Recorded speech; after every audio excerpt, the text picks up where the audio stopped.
आनंद मठ। आनंद मठ और ऋषियों की अनमोल धरोहर को संजोएं।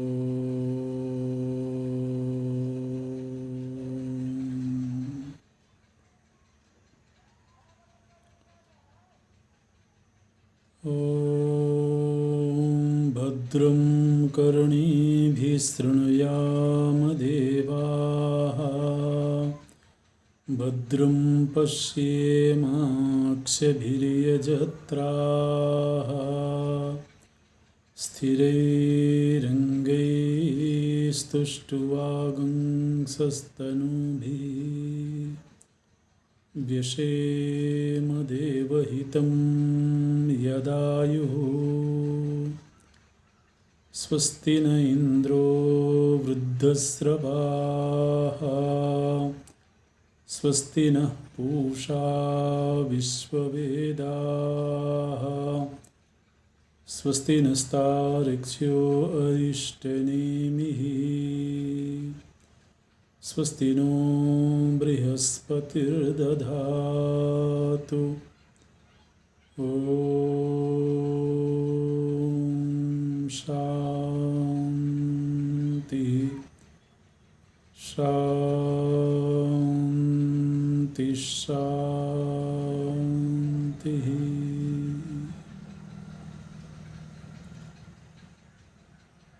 सच्चिदानन्दरूपाय विश्वोत्पत्त्यादिहेतवे तापत्रयविनाशाय श्रीकृष्णाय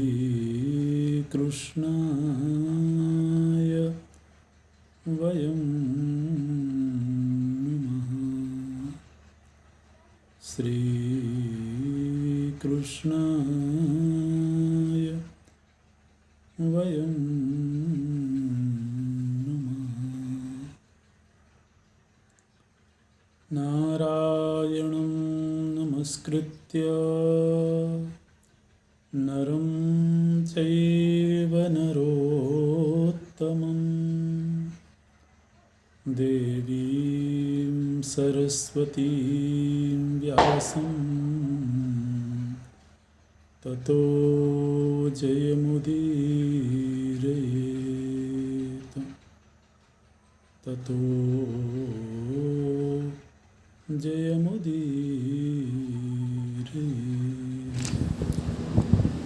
महाराज युधिष्ठिर के द्वारा एक प्रश्न पूछा गया है कि विश्वामित्र जी, जिनका कि क्षत्रिय कुल में जन्म हुआ था, वो विश्वामित्र जी ब्राह्मण कैसे हो गए। हालांकि महाभारत में यह प्रसंग पहले भी आ चुका है, तो लेकिन यहाँ पर युधिष्ठिर ये प्रश्न करते हैं कि माने इस प्रश्न के पीछे जो आधार है, जो मूल बात है, वो ये है कि क्या व्यक्ति इस जन्म में जिस वर्ण को लेकर के पैदा होता है, उस वर्ण को बदल सकता है या नहीं। माने इस जन्म में यदि कोई क्षत्रिय होकर के जन्म लेता है तो क्या वह क्षत्रिय ही रहेगा जीवन पर्यंत या उसके वर्ण में परिवर्तन हो सकता है? ये प्रश्न है, लेकिन ऐसा सीधे प्रश्न ना करके ये प्रश्न किया गया कि विश्वामित्र जी को ब्राह्मणत्व की प्राप्ति कैसे हुई, और इसके साथ ही इसके विरोधाभास में इस प्रश्न के एक ये भी चरित्र सामने आया है, जहाँ पर बोलते हैं कि मतंग एक चरित्र हैं, मतंग ऋषि हुए हैं, उनको ब्राह्मणत्व की प्राप्ति नहीं हुई थी। हालांकि उन्होंने तपस्या करी थी, लेकिन तपस्या करने पर भी यहाँ पर ऐसा आया है कि उनका जन्म चांडाल योनि में हुआ था। स्थाने मतंगो ब्राह्मण्यम नालभत भरतर्षभ चांडाल योनौ जातो ही कथम ब्राह्मण्यमाप्तवान। तो मतंग जी का जन्म चांडाल योनि में हुआ था और ब्राह्मणत्व को प्राप्त करने के लिए उन्होंने तपस्या भी की थी, लेकिन फिर भी उन्हें ब्राह्मणत्व प्राप्त नहीं हुआ, जबकि विश्वामित्र जी को ब्राह्मणत्व की प्राप्ति हो गई थी। तो ऐसा क्यों हुआ? भीष्म जी उत्तर देते हैं, बोलते हैं कि एक ये जो विश्वामित्र जी का जिस वंश में जन्म हुआ वो भरत वंश है। क्षत्रियों में भरत वंश बहुत पवित्र, बहुत प्रसिद्ध वंश है। भरत वंश में ही एक बड़े प्रतापी राजा हुए हैं अजमीढ़। अजमीढ़ वंश के नाम से भी जाना जाता है। इसी वंश में एक राजा हुए हैं महाराज जहनु। महाराज जहनु ने गंगा जी को पुत्री के रूप में स्वीकार किया था। इस नाते से गंगा जी का एक नाम जाह्नवी है। तो महाराज जहनु की पुत्री के रूप में गंगा जी की प्रसिद्धि हुई, तो जाह्नवी कहलाती हैं। सभी राजा प्रायः इस वंश में बड़े प्रतापी हुए हैं। तो इसी भरत वंश में ही आगे चल करके कई पीढ़ियों बाद एक राजा हुए कुशिक। और कुशिक के पुत्र हुए गाधी। अच्छा, ये जो गाधी हैं, महाराज गाधी, ये नाम याद रखना होगा। भरत वंश में ये एक राजा हुए हैं। तो गाधी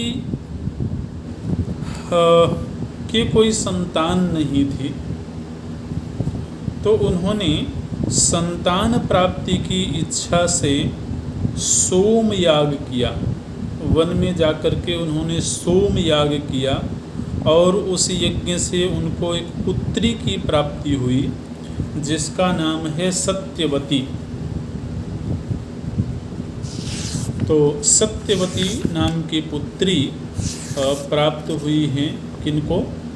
महाराज गाधी को। अच्छा,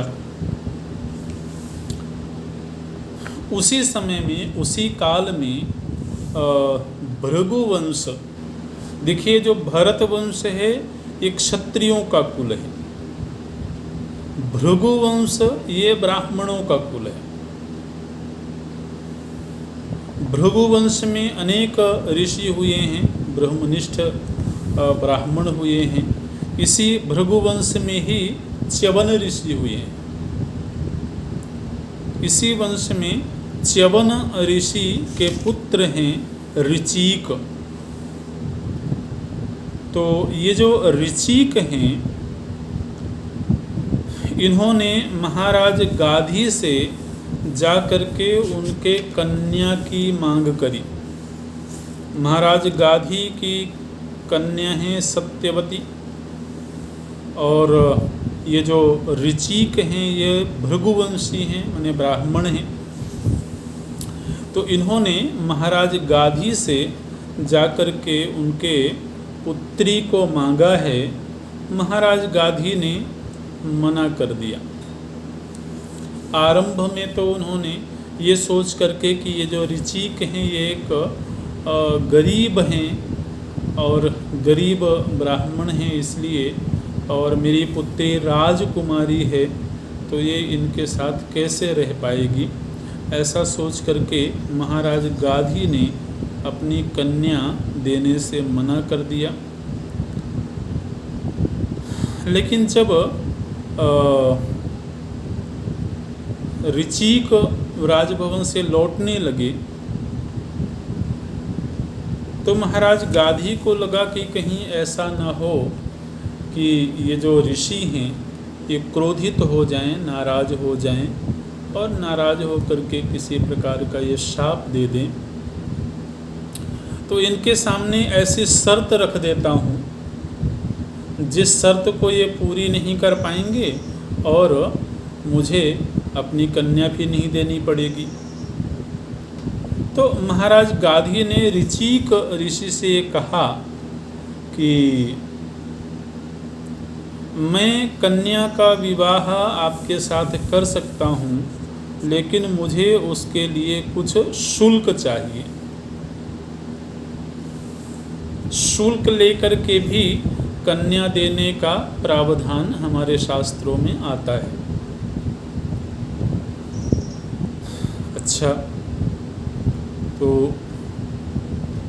ऋचिक ऋषि ने पूछा कि क्या शुल्क चाहिए। तो गाधी ने कहा, महाराज गाधी ने कहा कि 1000 घोड़े आप मुझे ला करके दीजिए, और वो 1000 घोड़े ऐसे हों जिनकी कांति चंद्रमा के समान हो और वेग वायु के समान हो। वर्ण तो चंद्रमा की तरह श्वेत वर्ण हो, उनका वेग वायु के समान हो, और सभी घोड़ों का एक कान श्याम वर्ण का हो।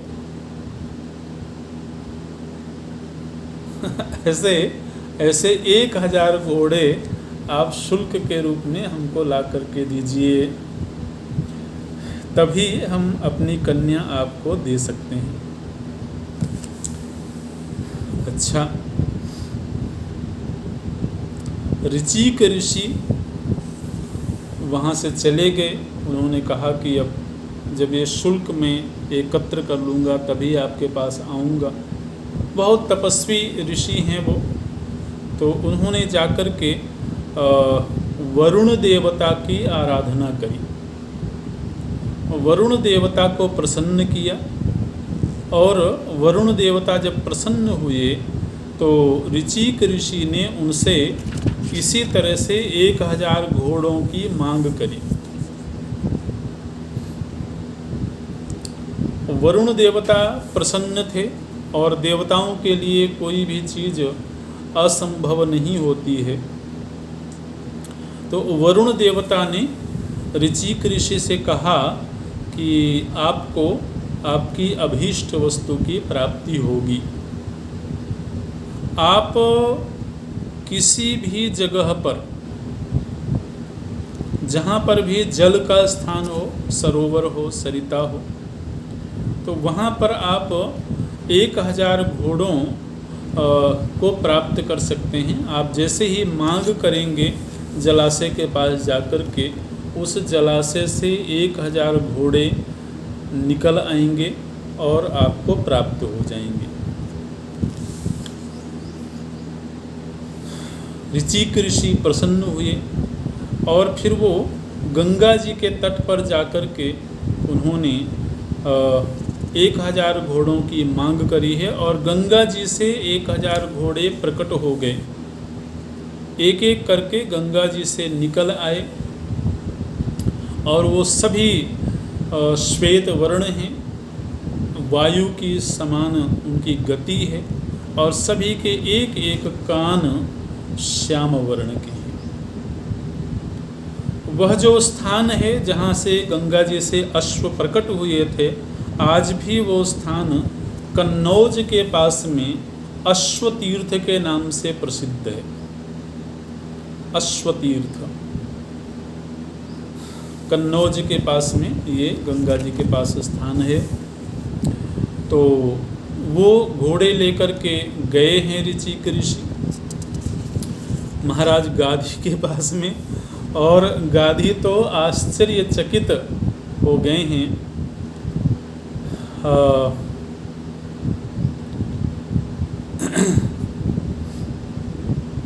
और फिर उनको जैसा कि शुल्क तय हुआ था, उन्होंने अपनी पुत्री का विधिवत पाणी ग्रहण संस्कार करवाया है, ऋचिक ऋषि को अपनी कन्या दी है।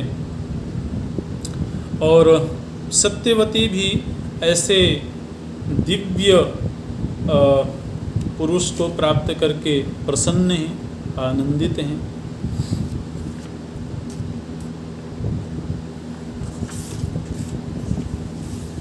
अच्छा, अब इस प्रसंग के घटित होने के कुछ समय बाद, जैसा कि हम देख रहे हैं कि सत्यवती जी के कोई भाई नहीं, जो महाराज गाधी हैं उनको केवल एक पुत्री ही है, कोई पुत्र नहीं है।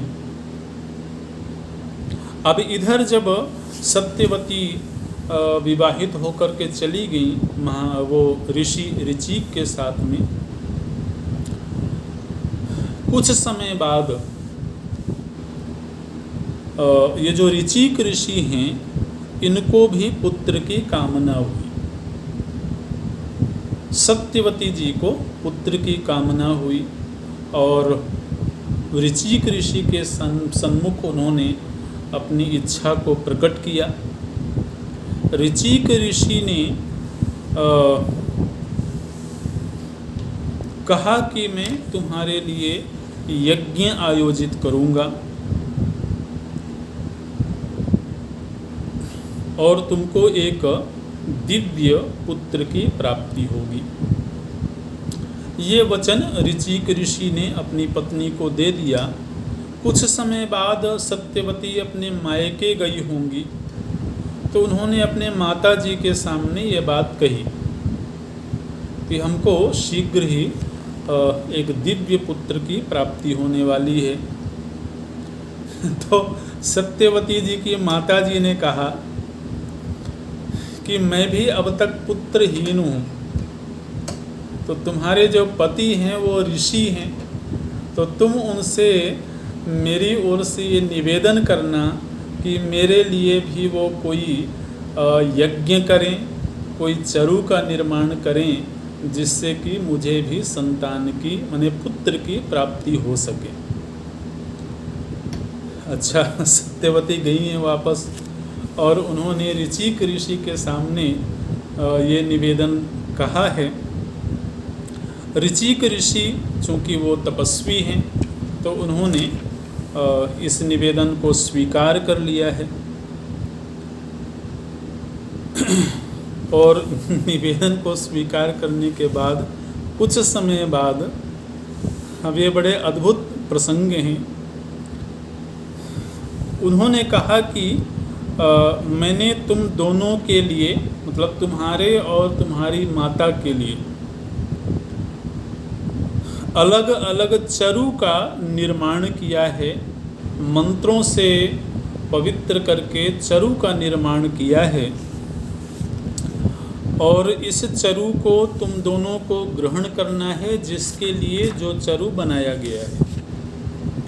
और इसके साथ में ही अब ये बड़ी अलौकिक सी बातें हैं। बोले कि तुम्हारी जो माता जी हैं वो पवित्र हो करके पीपल वृक्ष का स्पर्श करें और तुम गूलर वृक्ष का स्पर्श करना। ऐसे दोनों के लिए अलग अलग वृक्ष निर्धारित किए और साथ ही दोनों के लिए अलग अलग चरु का निर्माण किया गया है। ऐसा उन्होंने कहा और वो जो चरु था वो अपनी पत्नी को, सत्यवती जी को ऋषिक जी ने दे दिया। ऋषि कहीं चले गए होंगे। कुछ काल के बाद में सत्यवती वो बातें और वो चरु लेकर के अपनी माता के पास गई हैं और माता जी को उन्होंने बताया कि इस तरह से हम लोगों को एक एक वृक्ष को स्पर्श करना है और दोनों के लिए अलग अलग चरु का निर्माण किया गया है, उसे हमें ग्रहण करना है। ये जो सत्यवती जी की माता जी हैं, इन्होंने सोचा कि निश्चित रूप से हर व्यक्ति अपने लिए जो चीज़ बनाता है वो दूसरों से बेहतर बनाता है। तो ऋचिक ऋषि ने जो अपने पुत्र के लिए जो चरु बनाया होगा उसमें दिव्यता ज़्यादा होगी, उसमें मंत्र शक्ति ज़्यादा होगी, ऐसा उन्होंने सोचा मन ही मन में। और फिर उन्होंने अपनी पुत्री से कहा कि ऐसा करो कि तुम्हारे लिए जो चरु बनाया गया है वो तुम मुझे दे दो और मेरे लिए जो चरु बनाया गया है उसे तुम ग्रहण कर लो। खैर वो पुत्री भोली थी, उन्होंने इसका प्रतिवाद नहीं किया और साथ ही वृक्षों में भी अदला बदली कर ली गई। तो वृक्ष में भी अदला बदली हो गई और चरु में भी बदलाव कर दिया गया। और इस तरह से जब दोनों स्त्रियों ने चरु ग्रहण किया है तो कुछ काल के बाद दोनों स्त्रियों ने गर्भ धारण किया। ऋचिक ऋषि ने जब अपनी पत्नी को गर्भावस्था में देखा, अभी संतान की उत्पत्ति नहीं हुई, अभी जन्म नहीं हुआ है, उसके पहले ही ऋचिक ऋषि ने जब अपनी पत्नी को गर्भावस्था में देखा है तो उनका मन खिन्न हो गया। बहुत तपस्वी थे, दिव्य दृष्टि थी उनके पास, तो केवल गर्भ देख करके ही उन्होंने ये जान लिया कि कुछ बदलाव किया गया है। और इस बात से वो नाराज हुए और उन्होंने अपनी पत्नी से कहा कि तुमने ये ठीक नहीं किया है, क्योंकि ये जो उलट फेर किया गया है ये वर्ण की दृष्टि से ठीक नहीं है। चूंकि तुम इस समय पर ब्राह्मणी स्त्री हो और तुम्हारी माता क्षत्राणी है, तो मैंने तुम्हारे लिए जो चरु का निर्माण किया था उसमें ब्रह्म तेज का आधान किया था। ऐसा पुत्र प्राप्त हो जो ब्रह्म तेज से, ब्राह्मणत्व से संपन्न हो। और तुम्हारी माता के लिए जो चरु बनाया गया था उसमें क्षत्रिय तेज का आधान मैंने किया था मंत्र शक्ति के द्वारा। तो अब ये बड़ा विषम हो गया कि तुम्हारी जो माता हैं वो तो ब्राह्मण पुत्र को जन्म देंगी और तुम क्षत्रिय पुत्र को जन्म दोगी, और चूंकि ये विषम स्थिति हो गई है इसलिए अब तुम्हारे गर्भ से जो क्षत्रिय पुत्र का जन्म होगा वो बड़े क्रूर स्वभाव का होगा।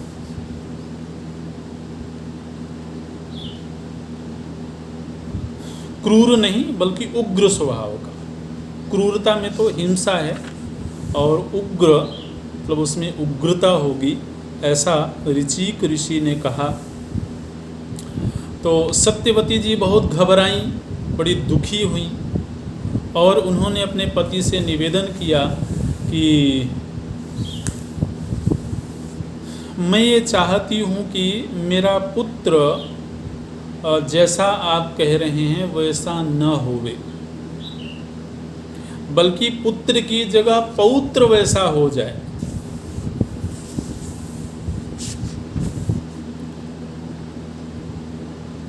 तो ऋचिक ऋषि ने कहा ठीक है। इसलिए ऋचिक ऋषि के यहाँ जो संतान हुई वो संतान है जमदग्नि ऋषि, और जमदग्नि ऋषि के पुत्र हुए हैं परशुराम। तो इस तरह से परशुराम का जन्म तो ब्राह्मण वंश में हुआ, जमदग्नि ऋषि के पुत्र हुए, लेकिन उनका जो कर्म है, उनका जो स्वभाव है वो क्षत्रिय स्वभाव है।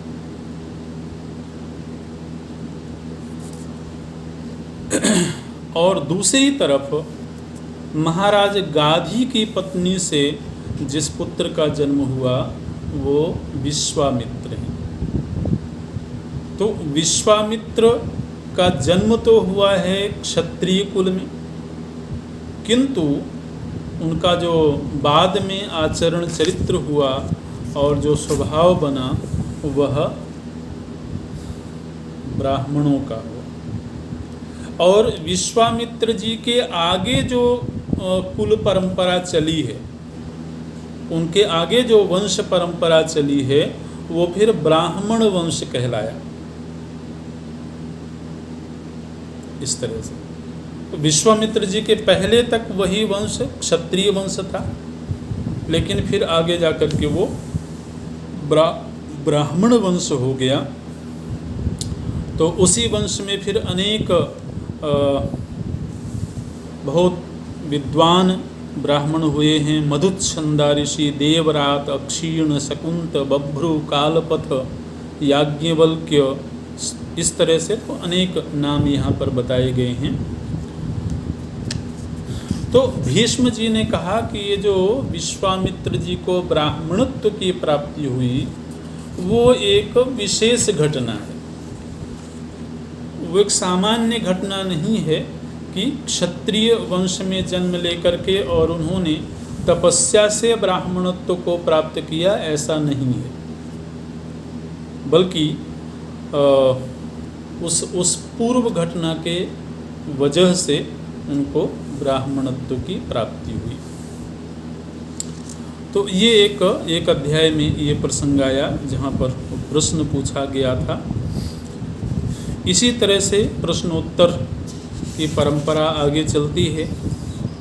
एक प्रश्न पूछा गया है युधिष्ठिर जी के द्वारा, दयालु पुरुषों का लक्षण क्या होता है, भक्त पुरुषों का लक्षण क्या होता है, ऐसा एक प्रश्न पूछा गया है। तो इस प्रश्न के उत्तर में एक तोते की कहानी भीष्म जी सुनाते हैं। एक वृक्ष में एक तोता रहता है और वृक्ष के कोटर में एक तोता रहता है, और किसी समय पर एक बहेलिये ने विष बुझे बाणों से उस वृक्ष को आघात पहुंचाया और उस विष बुझे बाणों की वजह से वह वृक्ष सूख गया। कालांतर में वह वृक्ष सूख गया, लेकिन उसके कोटर में रहने वाला जो तोता था वह तोता उस वृक्ष को छोड़ करके गया नहीं। वह वृक्ष प्रायः जीर्ण शीर्ण हो चुका था, वो नष्ट होने के कगार पर पहुंच गया था, लेकिन फिर भी वह जो तोता था वह उस वृक्ष के ही आश्रय में रहता रहा, उस वृक्ष को छोड़ करके वो गया नहीं। इंद्र देवता ने ये घटना देखी, तो इंद्र देवता उस तोते के पास गए हैं और उस तोते के पास जाकर के इंद्र देवता ब्राह्मण का वेश बना करके गए इंद्र देवता, और उन्होंने उस तोते से जाकर के कुछ प्रश्न किया है। तो ब्राह्मण रूपधारी इंद्र और उस तोते के मध्य संवाद होता है जैसे ही इंद्र देवता आए हैं ब्राह्मण के वेश में, वो तोता मनुष्य की वाणी में बोलते हुए कहता है कि आप इंद्र हैं, मैं आपको पहचानता हूँ,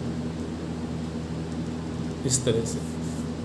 और फिर उस तोते से इंद्र देवता ने पूछा है कि तुम इस वृक्ष को त्याग क्यों नहीं देते हो? इस वन में असंख्य वृक्ष हैं, हरे भरे वृक्ष हैं, विशालकाय वृक्ष हैं, तो इसलिए तुम किसी और वृक्ष में चले जाओ। अब यह वृक्ष सूख चुका है, जीर्ण शीर्ण हो चुका है, लेकिन फिर भी तुम इस वृक्ष के ही सहारे बैठे हुए हो।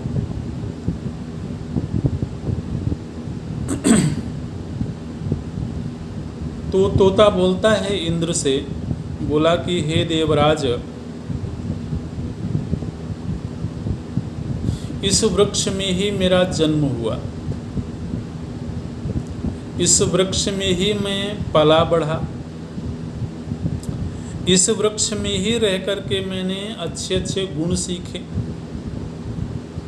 इस वृक्ष में ही मुझे आश्रय मिला। जिस तरह से पुत्र को अपने पिता की छाया प्राप्त होती है, पिता का आश्रय मिलता है, इसी तरह से इस वृक्ष ने पिता की भांति मुझे आश्रय दिया।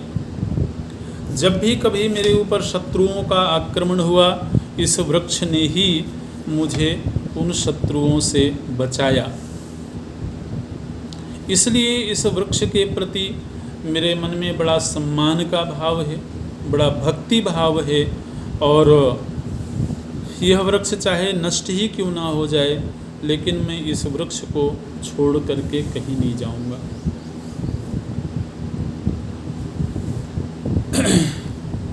अगर इस वृक्ष के साथ ही मेरी मृत्यु हो जाती है, तब भी मुझे कोई परेशानी नहीं है। लेकिन जिस वृक्ष का मेरे ऊपर इतना उपकार हो, आज वह वृक्ष चूँकि वृद्ध हो गया, आज वह वृक्ष चूँकि सूख गया, इसलिए मैं इसका त्याग कर दूं, ये बड़ी कृतघ्नता होगी, और मैं इतना कृतघ्न नहीं हो सकता। इसलिए मैं इस वृक्ष का त्याग नहीं करूँगा। और आप मुझे ऐसी प्रेरणा मत दीजिए कि मैं कृतघ्नता का आचरण करूं। नार्हसे मां सहस्राक्ष द्रमुं त्याजयितुं चिरात् समर्थमुपजीव्येमं त्यजेयं कथमद्य वै। जब तक यह वृक्ष शक्तिशाली था, तब तक मैंने इसका आश्रय लिया, और आज यह चूँकि शक्तिहीन हो गया तो मैं इसे छोड़ दूँ, ये तो अच्छी बात नहीं है। इसलिए मैं इसे नहीं छोड़ूंगा। इंद्र देवता बड़े प्रसन्न हुए, और इंद्र देवता ने कहा कि शुक, तुम्हारे इस स्वभाव, तुम्हारे इस आचरण को देख करके, हालांकि तुम पक्षी की योनि में हो, लेकिन तुम्हारे वक्तव्य को देख करके मुझे बड़ी प्रसन्नता हुई है, मैं बड़ा आनंदित हुआ हूँ, और मैं तुम्हें कुछ देना चाहता हूँ, तुम कुछ मांग लो मुझसे। वरम वृणीष्व इति।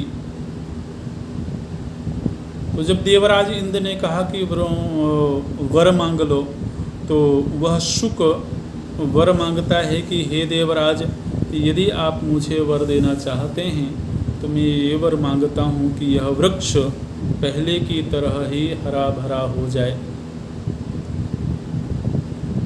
आदृशंस्य परो नित्यं तस्य वृक्षस्य संभवम्। और उस तोते की ऐसी सुदृढ़ भक्ति, ऐसी कृतज्ञता को देख करके देवराज इंद्र बड़े प्रसन्न हुए हैं, और उन्होंने उस वृक्ष को हरा भरा कर दिया। वह वृक्ष पूर्ववत स्वस्थ हो गया। भीष्म जी बोलते हैं कि दयालुता का ये लक्षण है, हम जब तक किसी से कुछ लेते हैं तब तक तो हम उसके प्रति कृतज्ञ रहते हैं, लेकिन जब वह देने में कदाचित असमर्थ हो जाए तब हम प्रायः उसको त्याग देने की सोचते हैं। ये बड़ी कृतज्ञता है, ये हीन वृत्ति है। ऐसा नहीं होना चाहिए। जिससे भी हमें कुछ मिला है उसके प्रति भक्ति, उसके प्रति सम्मान, आदर का भाव हमेशा रहना चाहिए। फिर आगे युधिष्ठिर जी प्रश्न करते हैं। ये प्रश्न हुआ है प्रारब्ध और पुरुषार्थ के संदर्भ में। हालांकि ये प्रसंग भी पहले आए हुए हैं, लेकिन एक बार पुनः उन प्रसंगों को याद करते हैं जो बड़े महत्व के प्रसंग हैं। तो प्रश्न करते हैं कि पुरुषार्थ और दैव, इन दोनों में से कौन प्रबल है? पुरुषार्थ और भाग्य, इनमें से कौन प्रबल है, कौन निर्बल है? ऐसा प्रश्न किया गया है। दैव मानुषयोः किंचित् कर्मणो श्रेष्ठमित्युत पुरा वशिष्ठो भगवान पितामहं पृच्छत। भीष्म जी बोलते हैं कि ऐसा ही प्रश्न वशिष्ठ जी ने ब्रह्मा जी से किया था। तो उस समय पर ब्रह्मा जी ने जो उत्तर दिया था वो मैं तुम्हें सुनाता हूँ।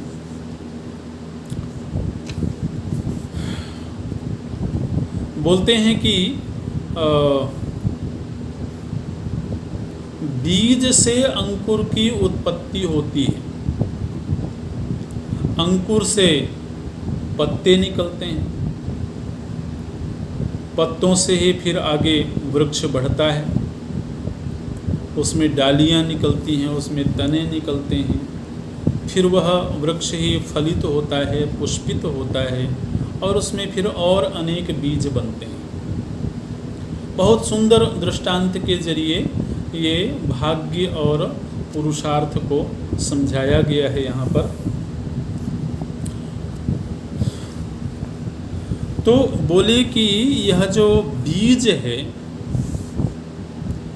ये बीज ही वृक्ष का कारण है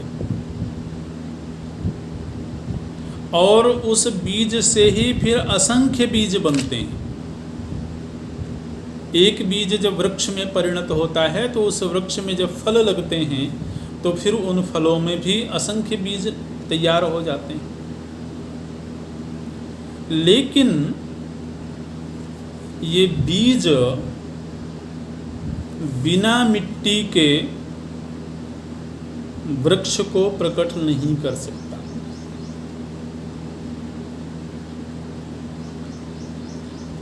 बोले ये जो भाग्य है ये बीज की तरह से और पुरुषार्थ मिट्टी की तरह से।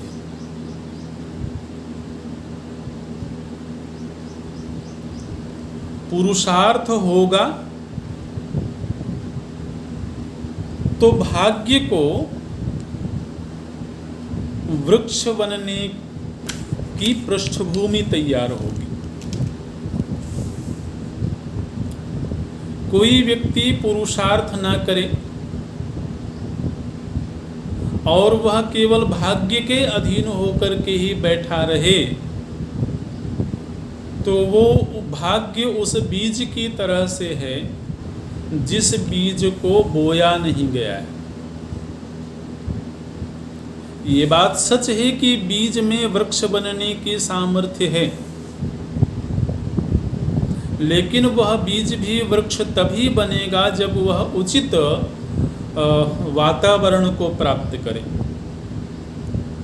मिट्टी, जल, गर्मी, सर्दी वो वातावरण है जिस वातावरण में बीज वृक्ष बनता है। उस वृक्ष में फल लगते हैं, फूल लगते हैं। इसी तरह से व्यक्ति जब पुरुषार्थ करता है तो पुरुषार्थ एक भूमि है, एक वातावरण है जिस पुरुषार्थ रूपी भूमि में प्रारब्ध रूपी, दैव रूपी बीज फलित होता है, पुष्पित होता है। तो दोनों में से कोई भी श्रेष्ठ और निकृष्ट नहीं है। बीज के बिना मिट्टी में से वृक्ष नहीं निकलेगा और मिट्टी के बिना बीज वृक्ष बनने में समर्थ नहीं है। इसलिए अगर कोई केवल पुरुषार्थ की बात करे तो वह भी अधूरी बात है, क्योंकि जीवन में जो फल मिलता है वह केवल पुरुषार्थ से ही नहीं मिलता है। और कोई अगर केवल दैव की बात करे तो भी अधूरी बात है, क्योंकि पुरुषार्थहीन व्यक्ति, अकर्मण्य व्यक्ति प्रायः असफल होता हुआ दिखाई देता है। तो सफलता में, ये सफलता शब्द बड़ा अच्छा है, सफल जिसमें फल लग गए। तो जीवन में ये जो सफलता है, इसके लिए पुरुषार्थ रूपी वातावरण की भी आवश्यकता है और दैव की भी आवश्यकता है। और इससे ये भी समझ में आया कि वह बीज माने पूर्व का किया हुआ जो प्रारब्ध है वह फिर अनेक बीजों को जन्म दे देता है। तो भाग्य पूर्व का भी होता है और भाग्य इस जीवन में भी बनता है। इस तरीके से तो बोलते हैं यहाँ पर भीष्म जी, तपसा रूप सौभाग्यम रत्नानि विविधानि च प्राप्यते कर्मणा सर्वम न दैवाद अकृतात्मना। बोले कि मनुष्य तपस्या करते हुए रूप को प्राप्त करता है, सौभाग्य को प्राप्त करता है, नाना प्रकार के रत्न धन को प्राप्त करता है।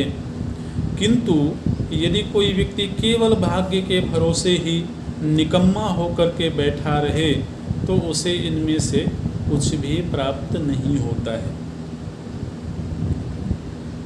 ज्योतिंषि त्रिशदा नागा यक्षाश्चंद्रार्क मारुताः सर्वं पुरुषकारेण मानुष्याद देवतां गताः।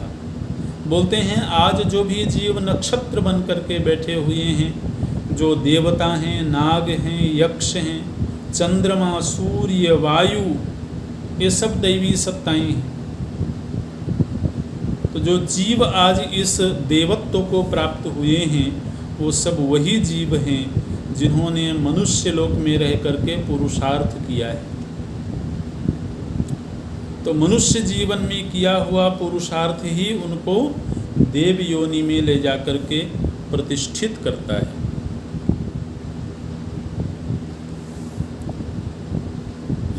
कृतः पुरुषकारस्तु दैवमेवानुवर्तते न दैवम कृते किंचित कस्यचित् दातुमर्हति। बोले पुरुषार्थ दैव का अनुसरण करता है, लेकिन पुरुषार्थहीन व्यक्ति के जीवन में दैव भी कुछ कर नहीं पाता है, उसे कुछ प्राप्ति नहीं होती है। इसलिए व्यक्ति को दैव पर विश्वास करना चाहिए और वर्तमान जीवन में पुरुषार्थ करना चाहिए। दैव पर विश्वास करने से जो कुछ जीवन में अप्रत्याशित घटता है उससे चित्त ज़्यादा विचलित नहीं होता है, क्योंकि कई बार पुरुषार्थ करते हुए भी हमको अपेक्षित फल की प्राप्ति नहीं हो पा रही होती, या कभी विपरीत फल की प्राप्ति भी हो जाती है। पुरुषार्थ किसी और कामना से किया जाता है, सामने कुछ और चीज आ जाती है। तो उससे ये भी समझ में आता है कि दैव नाम की एक चीज तो है, पुरुषार्थ ही सब कुछ नहीं है, लेकिन दैव भी सब कुछ नहीं है, पुरुषार्थ की भी उतनी ही भूमिका है। बोलते हैं देवानां शरणं पुण्यम सर्वं पुण्यैरवाप्यते पुण्यशीलम नरम प्राप्य किम दैवम प्रकरिष्यति। बोले देवता भी पुण्य का ही आश्रय लेते हैं, इसलिए पुण्य से, पुण्य कर्म से सब कुछ प्राप्त हो सकता है। और फिर इस सिद्धांत को अनेक दृष्टांतों के जरिए भीष्म जी ने समझाया है कि किस तरह से किस किस राजा ने पुरुषार्थ का आश्रय लिया और किस किस फल को प्राप्त किया, वो दृष्टांत देते। यहाँ तक कि पांडवों का भी दृष्टांत दिया। स्वयं पांडवों से ही चर्चा हो रही है और पांडवों का ही दृष्टांत देते हैं। बोलते हैं कि देखो, पांडवानां हृतं राज्यं धार्तराष्ट्रैर्महाबलैः पुनः प्रत्याहृतं चैव न दैवात् भुज संश्रयात्। भीष्म जी बोलते हैं कि युधिष्ठिर, पांडवों ने धृतराष्ट्र पुत्रों के ऊपर विजय प्राप्त करी, केवल दैव के अधीन रह करके नहीं प्राप्त किया। पांडवों ने पुरुषार्थ किया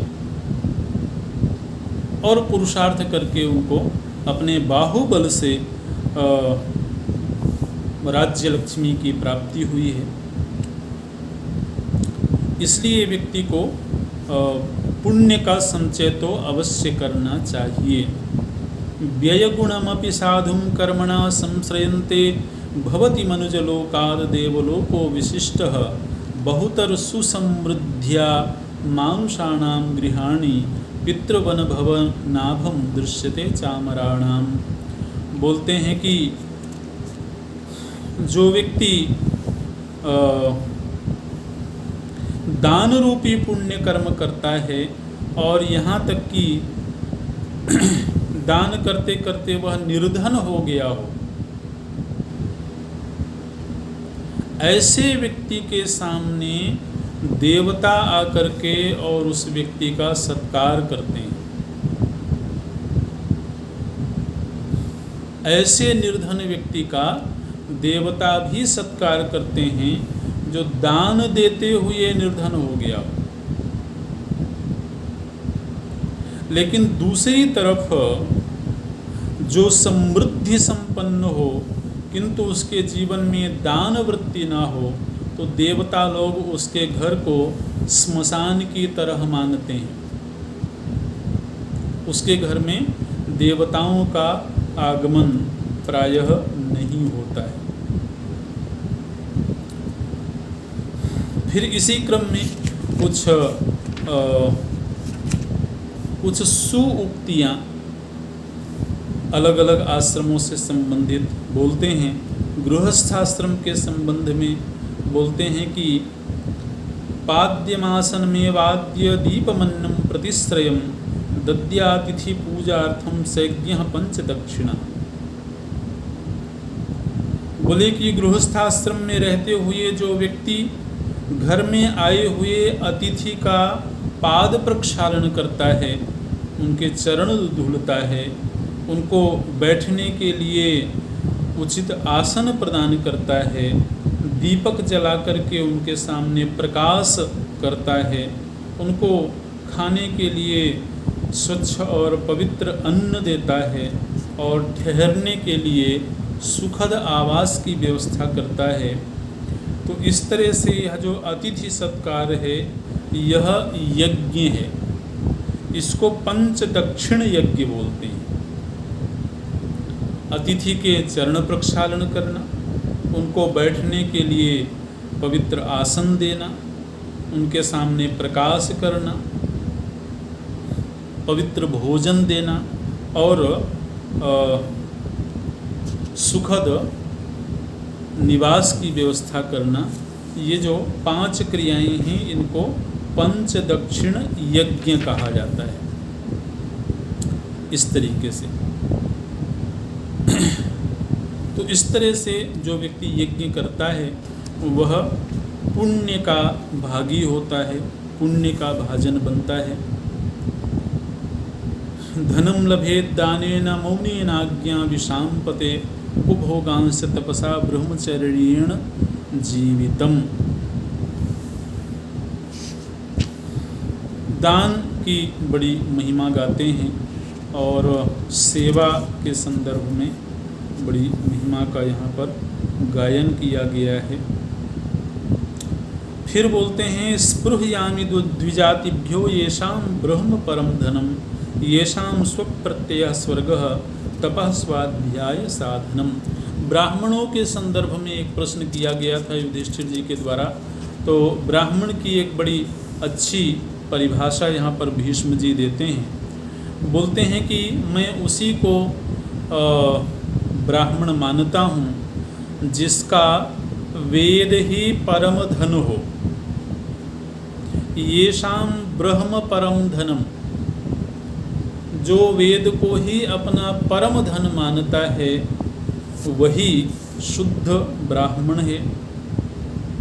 जो आत्मज्ञान को ही स्वर्ग मानता है वही श्रेष्ठ ब्राह्मण है। और जो वेदों का स्वाध्याय करना ही श्रेष्ठ तप समझता है वही श्रेष्ठ ब्राह्मण है। ब्राह्मणत्व के 3 मापदंड दिए। धन के रूप में वह वेद को ही परम धन मानता है, स्वर्ग के लिए वह आत्मज्ञान को ही स्वर्ग समझता है, और वेदों का अध्ययन करना ही जिसको श्रेष्ठ तप मालूम पड़ता है, मेरी दृष्टि में वही श्रेष्ठ ब्राह्मण है। इस तरह से ओम यही पूरा करते हैं।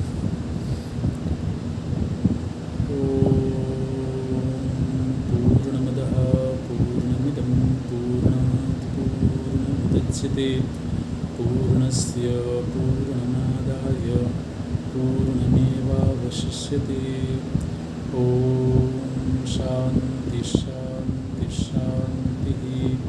हरि ओम।